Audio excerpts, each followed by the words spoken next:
यह वीडियो भी काल्पनिक है। पिछले वाले की तरह यह भी इमेजिनेशन में देखिए। इसे कृपया करके दिल पे ना लीजिए, कहीं और लीजिए। और फिर भी ऑफेंड हो गए तो स्टार्ट से डिस्क्लेमर वापस देखिए। Thank you. दादाजी ने पूरी जिंदगी गाय की जीभ काटने का काम किया था, लेकिन मरने के बाद उनका मुंह किसी भी तरह बंद नहीं हो रहा था। घर के लोग कह रहे थे कि दादाजी की कोई अधूरी इच्छा है, इसलिए उन्हें जल्दी में दफनाना ठीक नहीं होगा। लेकिन बड़े ताऊ बोले कि ये सब अंधविश्वास है। उन्होंने दूसरे ताऊ से कहा कि गर्म तौलिया लाकर दादाजी के मुंह पर रखो। 4 तौलिए बदलने के बाद जाकर उनका मुंह तो बंद हुआ, मगर एक तरफ टेढ़ा हो गया। ये दृश्य देखकर पूरा परिवार फूट फूट कर रो पड़ा। रात में बड़े ताऊ और दूसरे ताऊ बारी बारी से शव के पास पहरा देते रहे, जबकि मेरे पिता दादाजी के सामने घुटनों के बल बैठे रहे। तीसरे दिन रात को जब दादाजी को दफनाने ले जाने की तैयारी हुई तो पंडित ने कहा कि आखिरी बार सब लोग उनका चेहरा देख लें। लेकिन जैसे ही ताबूत खोला गया, सबकी सांस अटक गई। दादाजी का मुंह पहले से भी ज्यादा खुला हुआ था। ये देखकर पंडित भी घबरा गया और बोला, अब देर मत करो, जल्दी इन्हें दफना दो। उस रात गांव के ताकतवर आदमी ताबूत उठाने आए। पंडित के इशारे पर 4 आदमी पूरी ताकत लगाकर ताबूत उठाने लगे, लेकिन ताबूत जरा भी नहीं हिला। सब घबरा गए और आपस में बातें करने लगे। मेरे पिता ने बदनामी के डर से 2 और लोगों को बुलाया। अब 6 लोग मिलकर कोशिश करने लगे, फिर भी ताबूत नहीं उठा। तभी पंडित ने पिता और दोनों ताऊओं को बुलाकर पूछा, क्या बुजुर्ग की कोई अधूरी इच्छा रह गई थी? तीनों बहुत देर तक सोचते रहे, लेकिन कुछ याद नहीं आया। आखिर मेरे पिता ताबूत के सामने घुटनों के बल बैठ गए और बोले, पिताजी, अगर आपकी कोई इच्छा बाकी है तो सपने में बता देना, ऐसे मत रुकिए। हम सब डर गए हैं। अजीब बात यह हुई कि जैसे ही पिता ने ये कहा, जिस ताबूत को 8 लोग भी नहीं उठा पा रहे थे, उसे अब 6 लोगों ने आसानी से उठा लिया। बड़े ताऊ ने तुरंत सबको पहाड़ की तरफ चलने को कहा। पूरे रास्ते पिता डरते रहे कि कहीं दादाजी फिर नाराज न हो जाए, लेकिन आखिरकार दफनाने का काम पूरा हो गया। घर लौटने के बाद मेरी आंखों से आंसू निकल आए। माँ ने तुरंत डांटते हुए कहा, अंतिम संस्कार के पहले दिन रोते नहीं, वरना मरने वाला इंसान इस दुनिया को छोड़ नहीं पाता। उस रात मैं उसी कमरे में सोया जहाँ पहले दादाजी सोया करते थे। आधी रात को मुझे लगा जैसे वो अभी भी मेरे पास है। मेरी आंखों में फिर आंसू आने लगे, लेकिन माँ की बात याद करके मैंने खुद को रोक लिया। तभी नींद और जाग के बीच मैंने देखा दादाजी कमरे में अंदर आए। वो पहले की तरह मेरे बगल में लेट गए। उनका मुंह पूरी तरह खुला हुआ था। सबसे डरावनी बात यह थी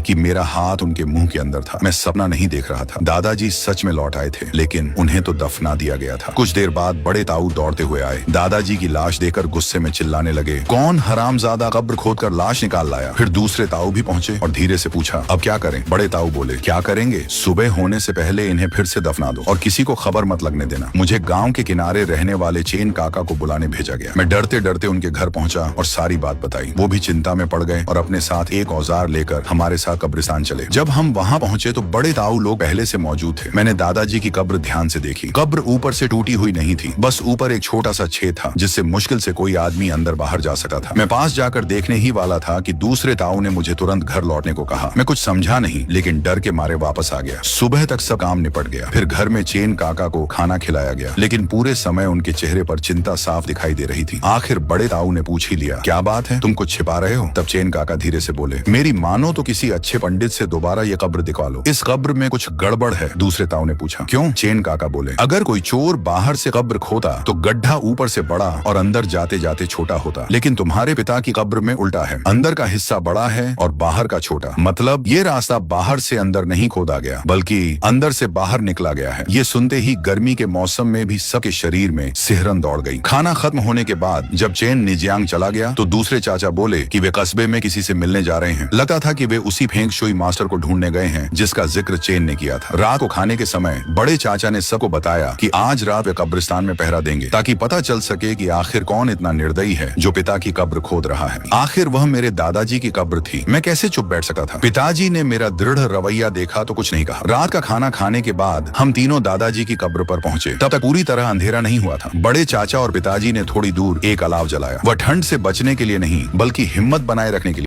अलाव जलाया। वह ठंड से बचने के लिए नहीं, बल्कि हिम्मत बनाए रखने के लिए था। दादाजी की कब्र शांत खड़ी थी, बिल्कुल किसी सामान्य कब्र की तरह। समय धीरे धीरे बीता रहा। बड़े चाचा और पिताजी इधर उधर की बातें कर रहे थे। कभी तो उनकी बातें एक दूसरे से बिल्कुल मेल भी नहीं खाती थी। अचानक मुझे पीछे से कदमों की आवाज सुनाई दी। मैं तुरंत पलटा और जोर से चिल्लाया, कौन है? लेकिन पीछे कोई नहीं था। बड़े चाचा और पिताजी ने पूछा, क्या हुआ? मैंने कहा कि मुझे किसी के चलने की आवाज सुनाई दी। दोनों ने एक दूसरे की तरफ देखा। फिर पिताजी बोले कि वे जाकर देखते हैं। उन्होंने मुझे और बड़े चाचा को वहीं रुकने को कहा। कहा और हाथ में जलती लकड़ी लेकर अंधेरे की तरफ बढ़ गए। मैं और बड़े चाचा अलाव के पास खड़े होकर उनकी जाती हुई परछाई देखते रहे। मन घबराने लगा। तभी दूर से पिताजी की आवाज आई, रुक जा, भाग मत। इसके तुरंत बाद वे जंगल की तरफ दौड़ पड़े। उनके हाथ की आग की हल्की रोशनी हमसे दूर होती गई और फिर पूरी तरह गायब हो गई। मैं और बड़े चाचा अलाव के पास इंतजार करते रहे। करीब आधा घंटा बीत गया लेकिन पिताजी वापस नहीं लौटे। अब हम सचमुच घबराने लगे। बड़े चाचा उठे और बोले, मैं जाकर उसे ढूंढता हूँ, अगर आधे घंटे में मैं भी वापस ना आऊँ तो तुम घर चले जाना। उनके जाने के बाद कब्रिस्तान में सिर्फ मैं अकेला रह गया। मैं इतना डरा हुआ था कि इधर उधर देखने की हिम्मत नहीं कर पा रहा था। बस लगातार आग में लकड़ियां डालता रहा ताकि यह आखिरी रोशनी भी बुझ न जाए। मैं हर थोड़ी देर में मोबाइल निकालकर समय देखता। देखते देखते रात के 11 बज गए। बड़े चाचा गए हुए भी 20 मिनट हो चुके थे। घोर अंधेरे में मेरा डर बढ़ता जा रहा था। मुझे हल्की सरसर की आवाज सुनाई दी और वह आवाज दादाजी की कब्र की तरफ से आ रही थी। मैंने कांपते हाथों से मोबाइल की फ्लैशलाइट कब्र की तरफ घुमाई और जो देखा उससे मेरी धड़कन लगभग रुक गई। दादाजी की कब्र के ऊपर से एक सिर धीरे धीरे बाहर निकल रहा था। मैं डर के मारे जोर से चीखा और वहीं बेहोश होकर गिर पड़ा। उसके बाद क्या हुआ मुझे कुछ याद नहीं। जब होश आया मैं अपने घर के बिस्तर पर लेटा था। माँ मेरे पास बैठी धीरे धीरे रो रही थी। बड़े चाचा और दूसरे चाचा दरवाजे के पास बैठे लगातार सिगरेट पी रहे थे लेकिन पिताजी कहीं दिखाई नहीं दे रहे थे। तभी मुझे कुछ एहसास हुआ और मैंने घबरा कर पूछा, पापा कहाँ हैं? बड़े चाचा ने कमर से एक जूता निकाला और बोले, कल रात कुछ दूर जाने पर हमें तुम्हारे पिताजी का जूता मिला लेकिन आदमी नहीं मिला। फिर तुम्हारी चीख सुनाई, मेरे पिताजी का जूता मिला लेकिन आदमी नहीं मिला। फिर तुम्हारी चीख सुनाई दी तो मैं वापस भागा। उसी समय तुम्हारे दूसरे चाचा भी वहाँ पहुँच गए। फेंग शुई मास्टर आने को तैयार नहीं था लेकिन उसने कहा कि तुरंत वापस जाओ, कुछ बड़ा होने वाला है। मैं जल्दी जल्दी लौटा लेकिन रास्ते में भटक गया। जब पहुंचा तब तक देर हो चुकी थी। उनकी बात सुनकर मैं बिस्तर से कूद पड़ा और पिताजी को ढूंढने जाने लगा। बड़े चाचा ने मुझे पकड़ लिया और बोले, सुन जी अंकल पूरे गांव के लोगों को लेकर पहाड़ों में खोज कर रहे हैं, तू मत जा। तेरे पिताजी का अब सिर्फ तू ही सहारा है। तभी एक अनजान मध्यम उम्र का आदमी आंगन में आया। दूसरे चाचा उसे देखते ही तुरंत उठकर उसके पास गए और मुस्कुरा कर बोले, पुराने दोस्त आखिर तुम आ ही गए। उस आदमी ने जवाब दिया, मैं आना नहीं चाहता था लेकिन मामला इतना बढ़ गया है कि अब आना पड़ा। पहाड़ों में खोज रहे लोगों को वापस बुला लो, अब उनकी जरूरत नहीं है। मेरे दूसरे चाचा बहुत समझदार इंसान थे। उन्होंने अपने पुराने दोस्त मिस्टर चेन की बात तुरंत मान ली और गांव वालों को वापस बुला लिया। इसके बाद उस अजनबी आदमी के कहने पर सब लोग दादाजी की कब्र पर पहुंचे। मिस्टर चेन वहां पहुंचकर कुछ नहीं बोले। उन्होंने कब्र के चारों ओर एक चक्कर लगाया, फिर उंगलियों पर कुछ हिसाब लगाया। इसके बाद गांव वालों से बोले, 28 जवान आदमी यहीं रुकेंगे, बाकी सब लोग घर जाएं। फिर उन्होंने अपने कपड़े के थैले से तांबे के सिक्के, लाल धागे, पीले कागज और कुछ अजीब सामान निकाला। उन्होंने पहले लाल धागे से दादाजी की कब्र के चारों ओर घेरा बनाया। फिर उन 28 आदमियों में से हर एक को एक तांबे का सिक्का दिया और कहा कि उसे मुंह में दबा कर रखें। इसके बाद उन्होंने सख्त आवाज में कहा, चाहे कुछ भी हो जाए तुम में से कोई पीछे मुड़कर नहीं देखेगा। सारी तैयारी पूरी करने के बाद जोर से घुटनों के बल बैठ गए और दादाजी की कब्र को 3 बार माथा टेका। फिर खुद से बड़बड़ाने लगे, काम रोकर यहाँ आया हूँ, मैं पिछली पीढ़ी का चेन एनई, एक जान बचाने के लिए आपकी शांति भंग कर रहा हूँ। यदि कोई गलती हो जाए तो क्षमा कीजिए। इसके बाद उन्होंने हाथ में पकड़े 6 तांबे के सिक्के उछाले, सिक्कों को ध्यान से देखा, फिर सिर हिलाया। उसके बाद फिर घुटनों पर बैठना, माथा टेकना, मंत्र बोलना और सिक्के उछालना, ऐसा उन्होंने लगातार 10 बार किया। आखिरकार चेन साहब का धैर्य टूट गया। उन्होंने दादाजी की कब्र की ओर उंगली उठाकर गुस्से में कहा, लुओ क्याओडिंग, क्या सच में तुम्हारा वंश यहीं खत्म होने वाला है? अगर ऐसा नहीं है तो मुझे कोई शुभ,